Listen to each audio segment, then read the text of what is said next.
Narinig ng driver ang plano ng asawa na patayin ang asawa nito para tumakas kasama ang pera niya. Pero hindi niya inasahan kung ano ang gagawin ng driver sa nalaman niyang iyon. Sa hapon, binabasa ng araw ang mansyon ng mapusyaw na dilaw na liwanag habang maingat na ipinaparada ni Jomar ang kotse gaya ng nakasanayan. Matagal na siyang nagtatrabaho para kay Andres at sa lahat ng taong iyon ay nabuo sa pagitan nila ang halos parang relasyon ng mag-ama. Madalas sabihin ni Andres ng may pagmamalaki, "Jomar, isa kang tapat na tao, wala nang mas maaasahang driver pa sayo." Ngumingiti lang si Jomar, bahagyang yumuyuko at simpleng sumasagot, "Ginagawa ko lang po ang trabaho ko, sir." Totoo yon, pero sa loob-loob niya, pakiramdam niya'y bahagi siya ng pamilya kahit hindi kailanman lumalampas sa linya ng paggalang. Pero tuwing wala si Andres, lumalabas si Marites na may seryosong mukha at matalim na dila. "Linisin mo ulit ang kotse, Jomar, puro alikabok," sabi nito kahit kumikintab na ang katawan ng sasakyan.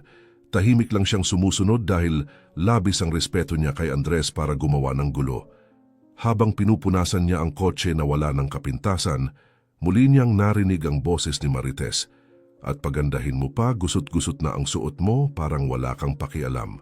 Malalim ang buntong hininga ni Jomar, hindi na lang sumasagot at ipinagpapatuloy ang trabaho. Hindi na bago iyon. Minsan kinukritiko pa ni Marites ang paraan niya ng pagmamaneho, sinasabing bigla raw ang mga liko niya.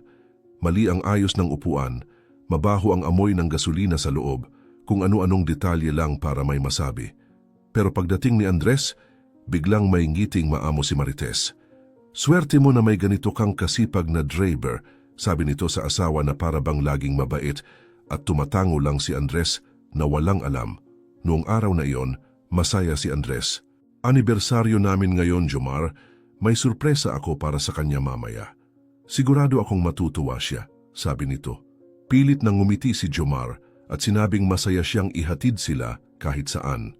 Sa loob-loob niya, hindi niya maunawaan kung paano hindi napapansin ni Andres ang lamig ng asawa. Hindi lang para sa kanya, kundi pati sa buhay nila bilang mag-asawa. Nang lumubog ang araw, nakatanggap ng tawag si Andres at umakyat sa opisina. Samantala nagpunta si Marites sa hardin, akala niya ay mag-isa lang siya. Si Jomar na nag-aayos ng kotse sa garahe, biglang nakarinig ng boses. Mahina pero malinaw, dahan-dahan siyang lumapit, sapat lang para marinig. "Oo, Rogelio, bukas na. Iyong espesyal na hapunan gaya ng usapan natin." Wala siyang paghihinalaan, pagkatapos kukunin natin ang pera at mga card at magkikita tayo malapit sa asul na bahay. Mukhang mababaliw ang driver. Sinasabi ko na kay Andres na kakaiba na ang kilos niya. Sino bang magdududa sa akin? Nanlamig ang mga palad ni Jomar. Akala niya nagkamali lang siya ng dinig, pero nagpatuloy si Marites. "Magiging maayos ang lahat, mahal. Pagkatapos niyang kumain, aalis ako na parang may tinanggap na tawag at mawawala ako. Hanggang noon walang makakahalata. Bago tayo magpatuloy, may hihilingin lang kami." Ibinabahagi namin ang mga kwentong ito ng libre at para magpatuloy, hinihiling namin na i-like ninyo ang video at mag-subscribe. I-komento rin kung saang lungsod kayo nanonood. Maraming salamat at magpatuloy na tayo. Sumandal si Jomar sa pader, malakas ang kabog ng dibdib. Sa lahat ng taon niya roon, hindi niya naisip na makaririnig ng ganito. Nanatili siyang nakapako. Hindi alam kung haharapin ba niya si Marites o magpapanggap na walang narinig. Hindi siya makagalaw. Nang bumaba si Andres makalipas ang ilang minuto, nakita nitong nakangiti si Marites. "Ayos ka lang, mahal?" tanong ni Andres. Tumango ito na may peking lambing. "Oo, nagtingin lang ako ng mga bulaklak dito." Pinanood ni Jomar ang eksena na hindi makapaniwala na naloloko ng ganoon ang amo niya. Maya-maya inutusan ni Andres si Jomar na ihatid sila sa hapunan para sa anibersaryo. Sa biyahe, masayang nagkukwento si Andres tungkol sa mga plano, biyahe at proyekto sa hinaharap. Hindi napapansin ang malamig na anyo ni Marites na pilit lang ngumingiti. Tahimik lang si Jomar sa pagmamaneho, kumukulo ang isip sa narinig niya. Bawat salitang lumalabas sa bibig ni Andres ay nagpapabigat sa konsensya niyang hindi pa rin nagsasabi ng totoo. Pag-uwi nila, nagreklamo si Marites tungkol sa upuan. "Balik ko ang upuan, Jomar, wala ka bang atensyon?" Bulong nito para hindi marinig ni Andres. Sumagot lang si Jomar, "Aayusin ko po, ma'am." Si Andres naman, mula sa likod, Masayang nagsasalita kung gaano niya kamahal ang asawa habang ang babae ay kasalukuyang may planong patayin siya. Pagdating nila nagpasalamat si Andres sa driver. Magpahinga ka na, Jomar. Bukas ay espesyal na araw. Ngumiti lang si Jomar ng pilit. Opo, sir. At umuwi sa kanyang silid. Humiga siya pero hindi makatulog. Paulit-ulit na bumabalik sa isip ang mga salita ni Marites. Gusto niyang magsabi kay Andres, pero paano kung hindi siya paniwalaan? Paano kung pagbintangan siyang nagsisinungaling dahil sa mga pang-aalipusta sa kanya? Naalala niya ang lason, ang pera, ang asul na bahay bawat detalye. Paulit-ulit siyang nagpalit ng posisyon, nakatitig sa kisame. Ramdam ang bigat ng desisyong hindi pa niya alam kung paano haharapin. Kinabukasan maaga siyang nagising na parabang senyales na mahaba ang araw na darating. Mabilis siyang nag-almusal, inayos ang uniforme at tumuloy agad sa garahe para ihanda ang kotse. Pagdating niya, nakita si Andres na nagbabasa ng dyaryo sa beranda habang si Marites may piking ngiti at malambing na boses ay nagsasalin ng juice. May iniisip akong espesyal para sa weekend, sabi nito, hinahaplos ang balikat ni Andres na may pilit na lambing. Nakangiti si Andres, walang kaalam-alam sa pakana. Magugustuhan mo ito, mahal. Gusto ko na sorpresa ito, dagdag ni Marites, pasimpleng tumingin kay Jomar na nagkukunwaring walang naririnig. Tahimik lang siyang naglilinis ng salamin ng kotse, kumukulo ang sikmura. Ilang minuto lang ang lumipas nang pumasok si Andres para magpalit ng damit at sinamantala ni Marites ang pagkakataon para lapitan si Jomar na may seryosong mukha. Masado kang wala sa focus nitong mga araw. Kahapon muntik ka ng mabangga. Kapag nagpatuloy kang ganito, mapapansin ni Andres na hindi mo na nagagampanan ng maayos ang trabaho mo. Bulong niya ng mahina para siya lang ang makarinig. Mahigpit na hawak pa rin ang basahan, mahinahong sumagot si Jomar. Wala pa namang nangyaring aksidente, ma'am, alam po ni Sir Andres yan. Tinaas ni Marites ang kilay at nagkunwaring inosente. Sinasabi ko lang naman. Kung magtanong siya, sasabihin ko na nag-aalala lang ako para sa kaligtasan niya, syempre. Pagkasabi noon, tumalikod siya at bumalik sa loob ng bahay bago pa makasagot si Jomar. Maya-maya, bumalik si Andres nang nakabihis at nag-utos na ihatid siya sa isang appointment. Sa loob ng sasakyan, kaswal niyang binanggit. Jomar, sabi ni Marites, parang pagod ka raw nitong mga araw. Ayos ka lang ba? Hindi inalis ni Jomar ang tingin sa kalsada at walang alinlangang sumagot. Ayos lang po, sir. Normal lang ang trabaho. Tumango si Andres at hindi na ulit nagtanong, pero nanatili ang duda sa isipan niya. Ramdam ni Jomar ang bigat sa dibdib dahil alam niyang iyon mismo ang gusto ni Marites. Unti-unting sirain ang tiwala ni Andres sa kanya. Pagkalipas ng ilang oras, pagbalik nila sa mansyon, pumasok si Marites sa sala, hawak ang dibdib na kunwari ibalisa. Andres, nawala ang alahas na bigay mo noong huli nating anibersaryo. Naiwan ko sa aparador pero wala na ngayon. Kumunot ang noo ni Andres at pinakalma siya. Baka nailagay mo lang sa ibang lugar. Bumuntong hininga si Marites at sinabing hinanap na niya sa lahat ng sulok. Baka may kumuha. Ayoko namang magbintang pero ang weird lang na bigla na lang nawala. Tumingin si Andres kay Jomar na nakatayo malapit sa pinto at nagsabi, sigurado akong hindi yan ang kaso. Lahat dito pinagkakatiwalaan ko. Kumindat si Marites at nagdagdag pa, alam ko, pero hindi natin masabi, di ba? Makalipas ang ilang minuto, bumalik si Marites na may ngiting bahagyang nakatago, hawak na ang alahas. Nakita ko sa kwarto, nasa sulok lang ng drawer. Nagkamali yata ako. Humingi ng paumanhin si Andres kay Jomar, sinabing hindi siya kailanman nagduda rito. Tumango lang si Jomar, nananatiling tahimik. Ayaw na niyang magsalita ng marami dahil alam niyang kahit anong sabihin niya, pwedeng gawing laban ni Marites sa kanya. Bukod pa rito, mas malaki ang takot niyang mabunyag na alam niyang may plano ito tungkol sa lason. Mabagal ang takbo ng buong araw. Si Andres walang kaalam-alam sa lahat, masiglang nagkwento tungkol sa negosyo at sa sorpresa raw na inihahanda ni Marites. Tahimik lang si Jomar, ramdam ang bigat sa lalamunan. Gusto niyang sabihin ang lahat, pero paano niya mapapatunayan? Wala siyang hawak na ebidensya at si Marites ay unti-unti nang gumagawa ng imahe na siya'y pabaya, balisa, baka nga magnanakaw pa. Nang magsimulang lumubog ang araw, pumunta si Jomar sa garahe para ayusin ang sasakyan para sa susunod na araw. Doon niya narinig ang boses ni Marites sa hardin. Nakausap nito ang isang tao sa telepono at ilang salita lang ang sapat para maintindihan niya ang usapan. "Bukas na, Rogelio," madiing sabi ni Marites. "Pagkatapos niyang kumain, magdadahilan akong aalis at diretso ako sa sasakyan. Maghintay ka sa tabi ng asul na bahay. Alam mo na kung alin yon, katapat ng mansyon. Dalhin mo ang pera at mga card, mawawala tayo." Walang maghihinala, sinasabi ko na kay Andres na parang may problema ang driver. Madali nating maipapasa ang sisi sa kanya. Sumandal si Jomar sa pader. Ang tibok ng puso ay parang sasabog. Kumpirmado na ang lahat ng narinig niya kagabi. Hindi ito guni-guni, hindi rin maling akala. Totoo ngang balak ni Marites na patayin si Andres at gamitin siya bilang panakip-butas. Pagbalik ni Marites sa loob ng bahay, kumilos siya na parang walang nangyari. Hinalikan pa si Andres sa pisngi at malambing na sinabi, "Mahal, bukas espesyal ang araw na yon, makikita mo." Ngumiti si Andres, inosente, walang kaalam-alam na ang sariling asawa ang may balak laban sa kanya. Natapos ang araw na tahimik si Jomar, gulong-gulo ang isip. Halo-halo ang takot, galit at kawalan ng magawa. Alam niyang kailangan niyang kumilos pero wala siyang maisip na paraan na hindi siya madadamay.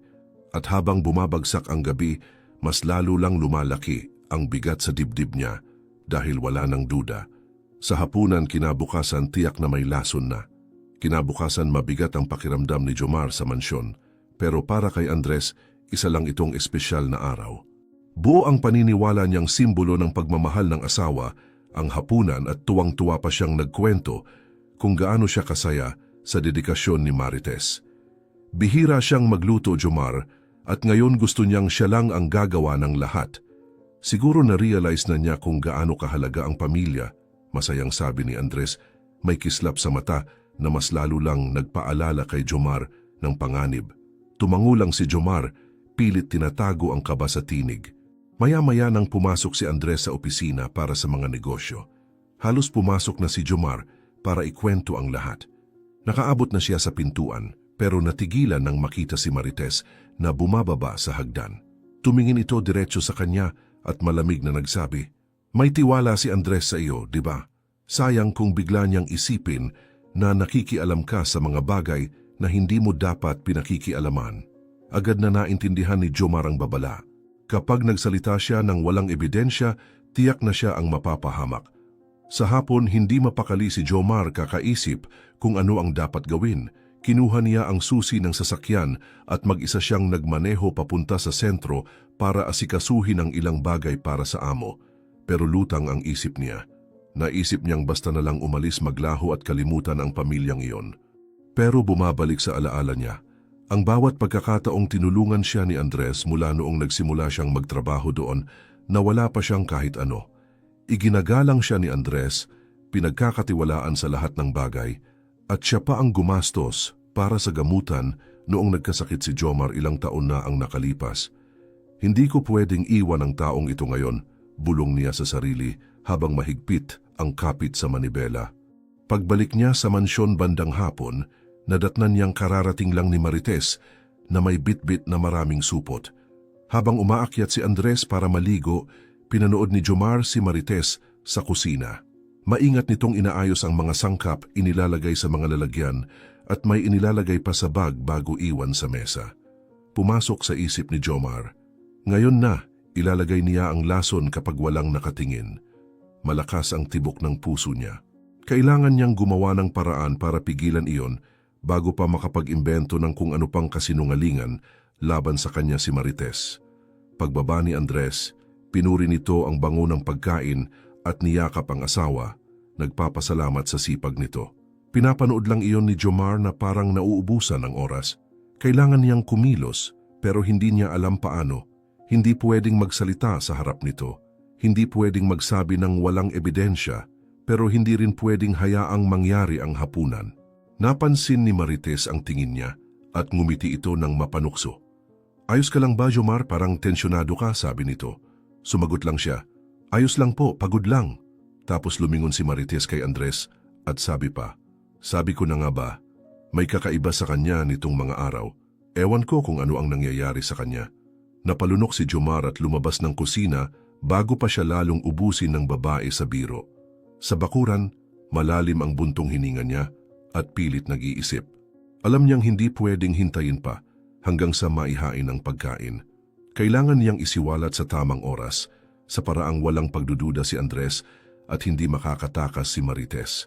Unti-unting lumulubog ang araw habang bumabalot sa buong bahay ang bango ng nilulutong pagkain na may halong pagkukunwari. Si Andres abala sa paghahanda ng mesa, tuwang-tuwa pa at sabi, "Siguradong magiging espesyal ang hapunang ito." Nasa pintuan lang si Jomar at pabulong na sabi, "Oo nga po, pero hindi sa paraang iniisip nyo." Lakad ng lakad si Jomar, ang puso parang bubulusok palabas sa kaba. Alam niyang hindi na pwede maghintay, iyon lang ang tsansang maiwasan ang kapahamakan ng hindi makakapag-imbento si Marites ng kasinungalingan. Napansin niya ang aso ni Marites na nakahiga lang sa beranda, payapang-payapa, hindi alam na magiging bahagi siya ng biglaang plano. Nanginginig ang palad ni Jomar nang dahan-dahan niyang buksan ang gate. Tinawag ang aso at biglang pinalaya ito mula sa tali. Kumakaripas agad ang hayop palabas sa kalsada. Nasa kusina noon si Marites, nagluluto nang marinig ang tahol at dali-daling tumakbo sa pintuan. "Ano na namang nangyari?" Sigaw nito nang makita ang alagang tumatakbo sa hardin. Mabilis na sumagot si Jomar, kunwaring taranta. Tumakas po siya, lumabas sa kalsada. Binitiwan ni Marites ang lahat, nagmumura ng mahina, at nagmamadaling humabol sa aso, namumula ang mukha sa inis. Habang palabas siya ng gate, mabilis na pumasok si Jomar sa kusina. Mabibigat ang hakbang, kumakabog ang dibdib.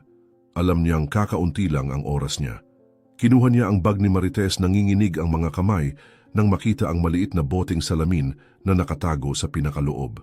Tumitig siya rito ng tila napakahaba ng sandali. Pagkatapos ay inilagay iyon sa bulsa ng kanyang jacket, huminga ng malalim at maingat na isinara ang bag na parang walang nangyari. Alam niyang mula sa oras na iyon, wala nang atrasan. Makalipas ang ilang minuto, bumalik si Marites, hawak ang aso sa tali at nagrereklamo tungkol sa lahat ng bagay. Walang ginagawa ng maayos ang driver na iyan, galit na sabi nito, walang kamalay-malay sa nangyari sa kanyang pag-alis. Ikinatali ang aso sa beranda, bumalik siya sa kusina at itinuloy ang pagluluto. Pilit inaayos ang itsura para walang halata. Bumaba si Andres na nakangiti, kitang-kita ang pananabik sa mukha. "Ang bango ng niluto mo, mahal, hindi na ako makapaghintay," sabi nito habang niyayakap ang asawa, naggumanti ng ngiting pilit. Maingat na inihanda ang mesa at inilapag ni Marites ang pangunahing ulam sa harap ng asawa. "Sana magustuhan mo, mahal, ginawa ko ito ng buong puso," sabi niya na kunwaring taos puso. Kinuha ni Andres ang kubyertos, sabik na sabik, habang si Jomar ay nakatayo malapit sa pinto, halos masuka sa kaba. Alam niyang kung hihintayin pa niya ng ilang segundo, huli na ang lahat. Nanginginig ang kamay at halos hindi makapagsalita, lumapit si Jomar. "Ginoong Andres, kailangan ko po kayong makausap bago kayo kumain." Mabigat ang paghinga niya. Agad lumingon si Marites, matalim ang mga mata. Hindi ngayon, Jomar. Hindi mo ba nakikitang oras ito ng pamilya, huwag kang manggulo." Hindi siya natinag at inilabas mula sa bulsa ang maliit na bote, inilapag sa mesa. "Ito po ang nakita ko sa bag ng ginang. Narinig ko ang usapan niya kagabi at kanina. Plano niyang lasunin kayo at tumakas kasama ang ibang lalaki. Ituturo pa niya ako bilang may sala." Napatingin si Andres sa bote, hindi makagalaw. Tiningnan muna niya ang asawa na natawa ng pilit. "Kalokohan yan, Andres. Siya ang naglagay niyan dyan para akusahan ako. Matagal ko nang napapansin ang inggit niya. Palaging masungit ang mukha. Ngayon gumagawa na siya ng kwento para sirain tayo." Tumingin si Andres kay Jomar, halatang naguguluhan, at nagtanong, "Totoo ba ito? Sigurado ka sa sinasabi mo?" Malalim ang buntong hininga ni Jomar bago sumagot. "Narinig ko mismo si Madam Marites na kausap ang lalaking tinatawag na Rogelio. Kakain daw kayo, pagkatapos aalis siya ng bahay, at ako raw ang pagbibintangan, na nabaliw ang driver at pinatay ang amo." Paulit-ulit niyang binanggit ang planong iyon. Nagsimulang umiyak si Marites, tinatakpan ng mukha. "Hindi ko akalaing paniniwalaan mo ang kasinungalingan niya, Andres. Nililito ka lang ng taong ito para pag-awayan tayo. Hindi ko kailanman gagawin ang ganyang bagay, Andres. Hindi. Hawak-hawak ni Andres ang ulo. Hindi alam kung sino ang dapat paniwalaan. Palakas ng palakas ang pagtatalo si Marites na ninisi kay Jomar. Si Jomar patuloy na iginigiit na nagsisinungaling siya at si Andres desperadong subukang alamin kung sino ang totoo. Sa gitna ng kaguluhan, tumunog ang cellphone ni Marites sa ibabaw ng mesa. Tumingin si Andres at malamig na nagsabi, "Sige, sagutin mo. Tingnan natin kung sino yan." Nag-aatubili si Marites pero naunahan siya ng asawa at kinuha ang cellphone. Mula sa kabilang linya lumabas ang malinaw na tinig ng lalaki. "Tapos na ba, mahal? Kumain na ba siya?" Hindi sumagot si Andres, nanahimik lang habang patuloy ang boses sa kabila. "Marites, magsalita ka. Ayos ba ang lahat? Kailangan na nating umalis pagkatapos." Dahan-dahan niyang ibinaba ang cellphone, ang mga mata puno ng hindi makapaniwala. Napansin ni Marites na wala na siyang maitatanggi. Nagbago ang ekspresyon ng mukha niya.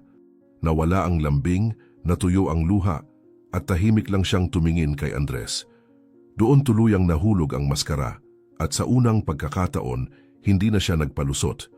Nakatayo lang si Andres, seryoso ang mukha at matalim ang tingin kay Marites habang hawak pa rin ang cellphone at tapos na ang tawag kay Rogelio. Tahimik ang buong sala, pero sa loob-loob niya ay parang may bagyong dumaraan. Walang sinabi si Andres, kinuha ang sariling telepono, tumawag sa pulis at maikling ipinaliwanag na kailangan nila ng mga sasakyan sa mansyon, kagyat na sitwasyon daw ito. Nang mapagtanto ni Marites na wala na siyang kontrol sa nangyayari, bigla siyang tumayo, itinulak ang upuan at tumakbo papunta sa pinto. Pero hindi siya nakalabas.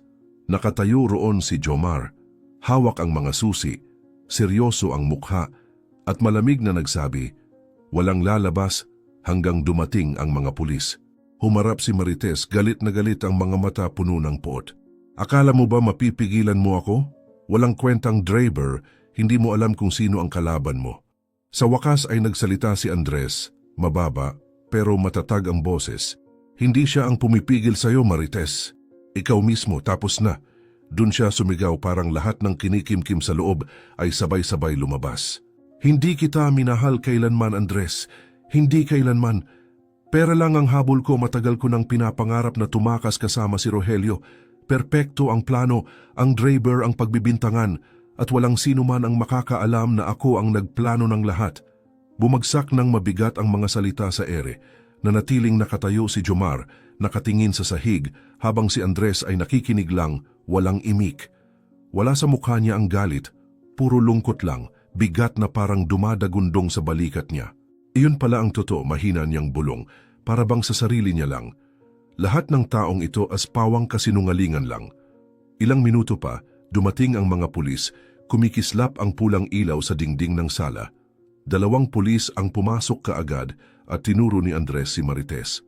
Puno ng mensahe ang cellphone niya, may lalaking nagngangalang Rogelio sa labas. "At ito," sabi niya habang iniaabot ang maliit na bote, "ang lason na ilalagay niya sa pagkain." Hiniling ng mga pulis ang cellphone at sinimulang suriin ang mga mensahe. At natagpuan nila mismo ang lahat ng sinabi ni Andres. Oras, lason, pagtakas, at pati plano para pagbintangan ng driver. Sinubukan pang magpaliwanag si Marites, nawalan na ng dating tiyempo ang boses niya. "Hindi ko na itutuloy, susuko na ako," mahina niyang sabi, pero walang naniwala. Malamig ang sagot ng isang pulis. "Klaro ang mga mensahe, ma'am. Ipaliwanag mo na lang sa presinto." Nagpumiglas siya nang ikinabit ang posas. Sumisigaw na wala pang napapatunayan. Pero dinala na siya sa pulis na naghihintay sa may pintuan. Samantala, lumabas ang isa pang pulis at nahuli si Rogelio sa loob ng kotse, eksaktong nasa lugar na sinabi ni Marites. Wala man lang siyang pagkakataong makatakbo, pilit siyang gumawa ng palusot. Sinasabing napadaan lang siya, pero ipinakita ng mga pulis ang mga mensahe mula sa cellphone ni Marites. Nanahimik siya, alam niyang wala na siyang ligtas at sumama na rin siya sa mga pulis. Sa loob ng mansyon, iniabot ni Andres ang bote ng lason sa mga pulis at kalmadong ipinaliwanag ulit ang lahat. Tahimik lang si Jomar sa isang tabi, mabilis pa rin ang tibok ng puso pero ramdam niyang tama ang ginawa niya. Natakot siyang mawalan ng trabaho, natakot sa posibleng pagbintang, pero sa huli ay pinili niyang pigilan ang trahedya at ngayon ay lantad na ang katotohanan. Nang umalis ang mga pulis kasama sina Marites at Rogelio, binalot ng kakaibang katahimikan ang buong bahay. Wala nang sigawan, wala nang pagtatalo, puro kawalan lang ang naroon. Umupo si Andres sa upuan ng kainan, nakatingin sa pagkaing hindi man lang nila nasilayan. Lumapit si Jomar dahan-dahan at nagsabi, "Sir Andres, pasensya na sa lahat ng nangyari. Hindi ko alam kung paano sasabihin, ayokong magdala ng gulo pero nang marinig kong may plano siya, kasama ang lalaking iyon, hindi na ako natahimik." Itinaas ni Andres ang mga mata, halatang pagod, at tumugon, "Tama ang ginawa mo, Jomar.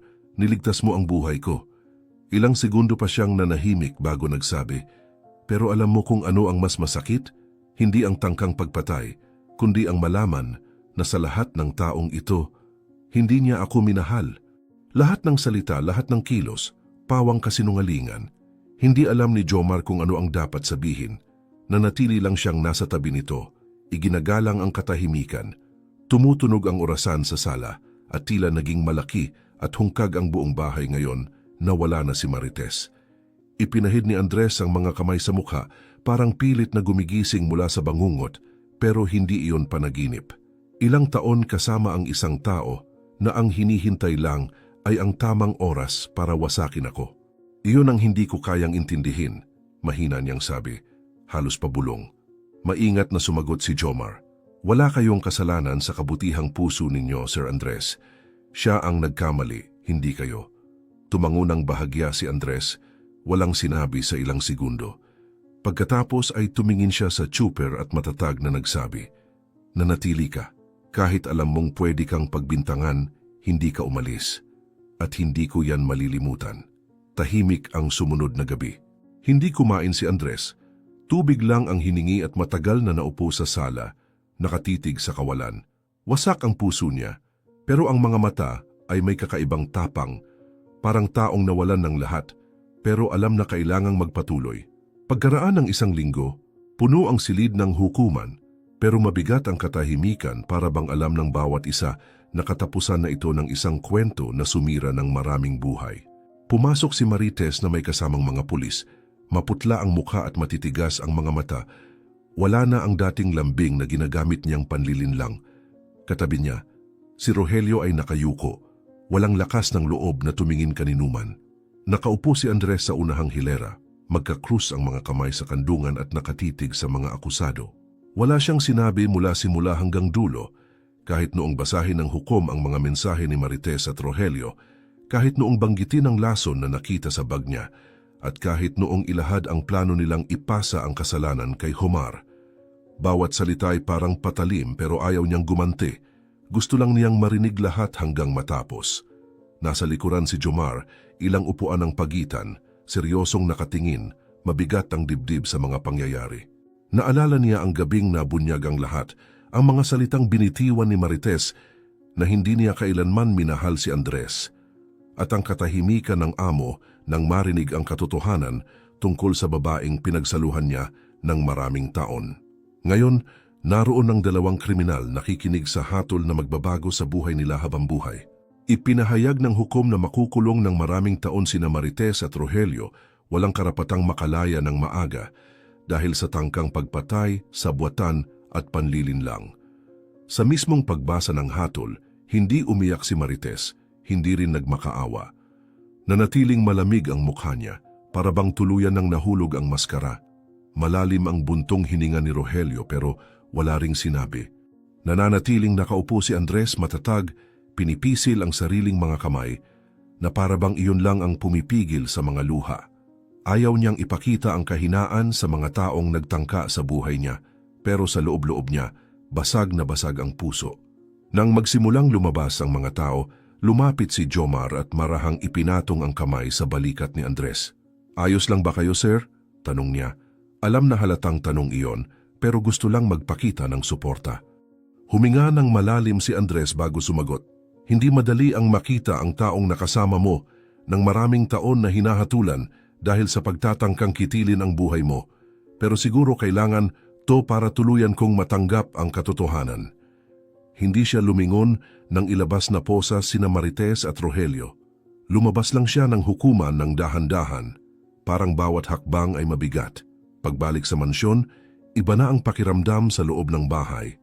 Wala na ang tensyon ng mga nakaraang araw, wala na ang lasong nakatago sa mga matatamis na salita ni Marites. Ngayon, tanging katahimikan at kaunting lungkot ang natira at iyon ay unti-unti pang natututunang tanggapin ni Andres. Pumasok siya, hinubad ang Amerikana at naupo sa sala. Tinawag si Jomar na lumapit. Alam mo, may natutunan ako sa lahat ng to, sabi niya, nakatingin sa hapagkainan kung saan muntik nang mangyari ang lahat. Ang magmahal sa maling tao ay hindi nakakahiya, Jomar. Ang nakakahiya ay ang patuloy na magmahal matapos malaman ang lahat. At hindi ko nahahayaang masayang pa ang oras ko sa taong walang halaga. Tumango si Jomar at taus-pusong sumagot. Wala kayong kasalanan sa pagtitiwala ninyo sa kanya. Siya ang nagkamali dahil sinira niya ang tiwala ng taong nagmahal at gumalang lang sa kanya. Bumuntong hininga si Andres at idinagdag, hindi ko hahayaang pasanin pa ang kasalanang iyon. Sapat na ang kinuha niya sa akin, hindi niya makukuha ang kapayapaan ko. Sa mga sumunod na araw, unti-unting bumalik ang normal na takbo ng buhay, pero sa ibang paraan. Mas naging malapit sina Andres at Jomar. Hindi na lamang amo at empleyado, kundi 2 taong magkasamang dumaan sa bagay na hinding-hindi nila malilimutan. Nagsimula nang magtiwala si Andres kay Jomar na para bang isa itong kapatid o matagal ng kaibigan. Isang umaga habang nagkakape, sabi ni Andres, iniisip ko, maraming taon kong inakalang kumpleto na ako. May mabait na asawa, magarang bahay, matagumpay na negosyo, pero natutunan kong walang halaga ang lahat ng yan kung hindi mo mapagkakatiwalaan ang mga tao sa paligid mo. Tahimik lang na nakinig si Jomar, iginagalang ang mga saloobin ng amo. May mga taong tapat pa rin sa inyo, sagot niya sa huli. Inalis ng buhay ang masasama, pero iniwan ang mga totoo. Tumango si Andres at pinalitan ang usapan. Nagtatanong tungkol sa sasakyan sa maliliit na bagay sa bahay, na para bang sinusubukang magdala ng gaan sa araw nila.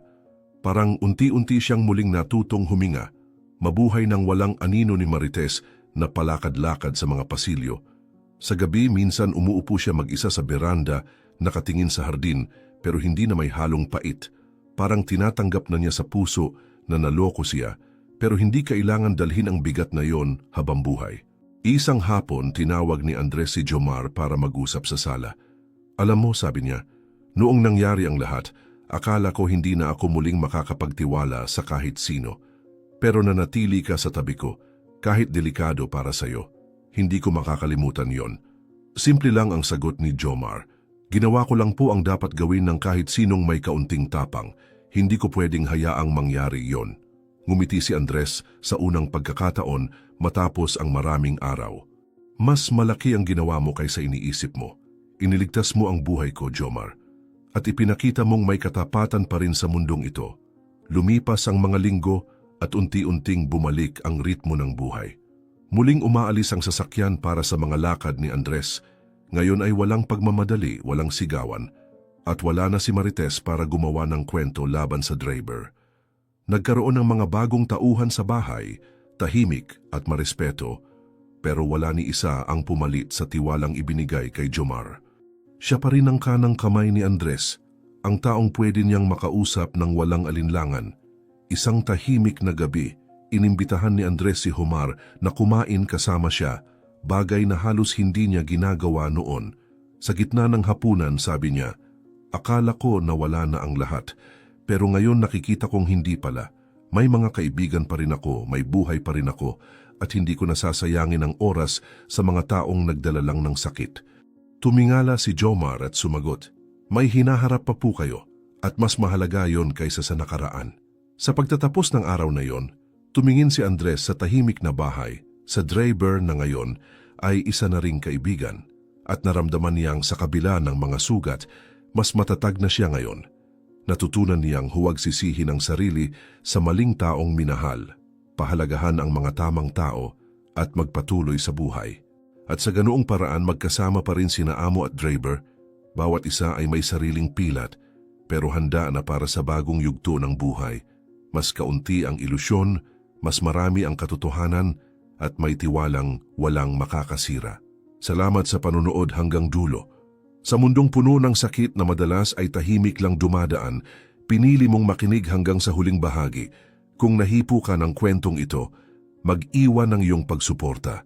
Malaking tulong iyon para maipagpatuloy naming dalhin ang mga totoong kwento na karapat-dapat marinig. Ikomento kung taga saan ka nanonood. At kung maaari, ibahagi mo rin. Maaring maliit lang para sa iyo, pero ang pagpapakalat ng kwento ng pagbangon ay pagpapakalat din ng pag-asa. Narinig ng Draper ang